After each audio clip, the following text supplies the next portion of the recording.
दोस्तों, आज की कहानी है पिता का कठोर फैसला। तो चलिए कहानी शुरू करते हैं। मानव वर्मा जी जो अपनी नौकरी से रिटायर्ड हैं और उनकी पत्नी हमारी सोसाइटी में रहते हैं। कुछ मकान छोड़कर उनका 2 मंजिला मकान है। वैसे तो 2 बेटा बहू हैं, 2 पोता पोती हैं, पर अपने परिवार के साथ बाहर रहते हैं। कभी कभी तीज त्योहार पर आना होता है, वरना वह भी नहीं होता।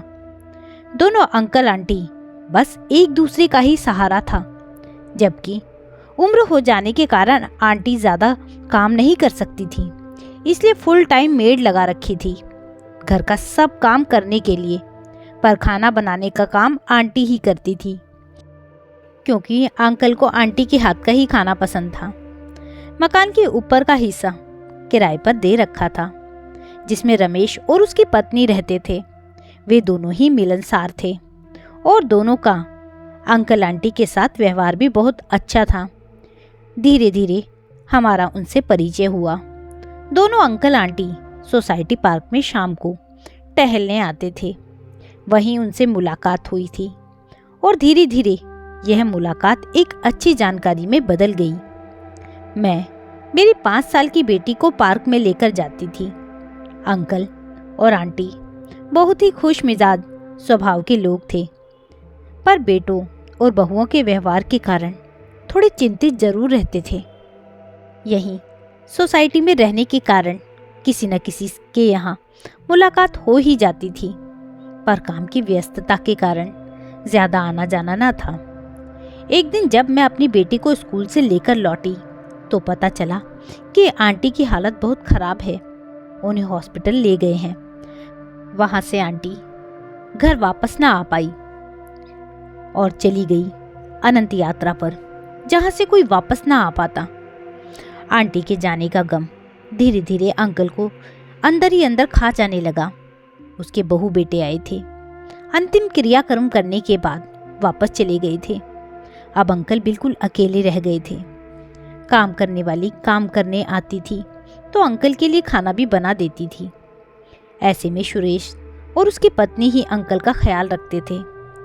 बहू बेटे साल में कभी कभार 1-2 बार आ जाते थे, पर 1-2 दिन रुककर वापस भी चले जाते थे। अंकल की तबीयत अब पहले से खराब रहने लगी थी, परंतु उनके बहू बेटे उन्हें शायद अपने साथ नहीं रखना चाहते थे। एक बार किसी ने पूछा भी कि अपने पिताजी को अपने पास ले जाओ, अपने साथ जहाँ तुम रहते हो वहीं रखो, तो बोले कि हम सब तो ऑफिस चले जाते हैं और शाम को लौटते हैं और बच्चे स्कूल चले जाते हैं। ऐसे में पिताजी सारा दिन अकेले कैसे रहेंगे।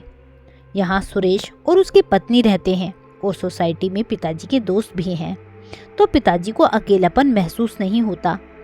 आज अंकल की तबीयत अचानक खराब हो गई थी। उन्होंने सुरेश को बुलाया, वहीं उन्हें अस्पताल लेकर गए। अंकल को एडमिट कर लिया गया था। सोसाइटी के 1-2 लोग और थे वहां। अंकल के बेटों को खबर कर दी गई, परंतु उन्होंने कहा कि ऑफिस से छुट्टी लेकर आ जाएंगे। सारा दिन उन्हीं के आने का इंतजार हो रहा था। पूरा दिन बीत गया पर कोई नहीं आया था। बाकी सोसाइटी वाले भी अपने घर जा चुके थे। अंकल को होश आ गया था। उन्होंने सोचा कि अभी तक उनके बेटे बहू आ चुके होंगे, उनसे मिलने के लिए तड़प रहे होंगे। उन्हें दूसरे रूम में शिफ्ट कर दिया गया था। रूम में आने पर वहां केवल सुरेश को देखकर इशारों में बेटों के बारे में पूछा, तो सुरेश ने बताया कि उन्हें तत्काल खबर कर दी गई है, आते ही होंगे। अंकल निराश हो गए थे। उन्होंने आंखें बंद कर ली। आंसू उनके गाल पर लुढ़क आए थे। वे अपना दुख किसी के सामने बयान नहीं करना चाहते थे। वे समझ चुके थे कि उनके बेटों के पास इतना भी समय नहीं है कि हालचाल लेने आ जाएं। पूरी रात सुरेश ही उनके साथ रहा। सुरेश ने एक बेटे के समान उनका ख्याल रखा।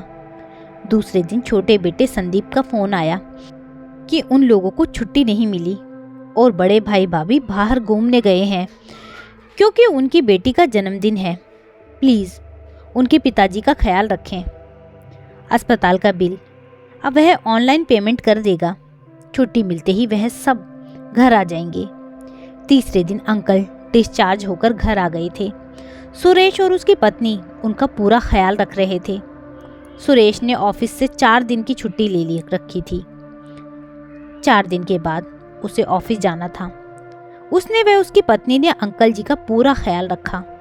अब अंकल स्वस्थ हो चले थे, पर बीमारी के दौरान जिस तरह से उनके बेटों और बहुओं का व्यवहार था, वह रह रहकर उनके दिल को कचोटता रहा। करीब 1 हफ्ते बाद दोनों बेटे परिवार सहित आए थे। अंकल का ध्यान रखने के लिए सुरेश और उसकी पत्नी का धन्यवाद किया, हालचाल पूछा और फॉर्मेलिटी सी निभाकर 2 दिन रुककर चले गए। 2 महीने बाद उनके बेटे बहू का फिर से फोन आया और मकान के बंटवारे की बात करने लगे। उसी दिन शाम को घर से झगड़ने की आवाजें आने लगी। पता चला कि अंकल ने अपने दोनों बेटों को अपनी संपत्ति देने से साफ साफ मना कर दिया और अपना मकान सुरेश के नाम कर दिया। इसलिए दोनों बेटे उनसे झगड़ा कर रहे थे। एक किराएदार के नाम पर आप मकान कैसे कर सकते हैं? माना कि मुसीबत में उन्होंने हमारी मदद की है, पर इसका यह मतलब तो नहीं कि अपनी सारी जायदाद इनके नाम कर दो। हम ऐसा हरगिज नहीं होने देंगे। आखिर क्या रिश्ता है आपका इनसे? अंकल ने कहा कि हाँ, यह किराएदार ही हैं।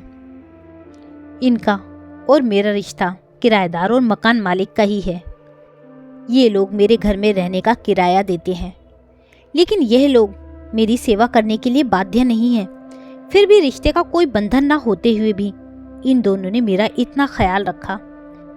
जिस समय मुझे मेरे बेटों की ज़रूरत थी, उस समय यह दोनों ही मेरे साथ खड़े थे, दिन रात ख्याल रख रहे थे। मेरे बेटों के पास तो मेरे लिए समय ही नहीं था। मेरे सुख दुख में बस मेरे किराएदारों ने ही मेरी मदद की है। इसलिए मैंने यह मकान इन दोनों के नाम कर दिया है।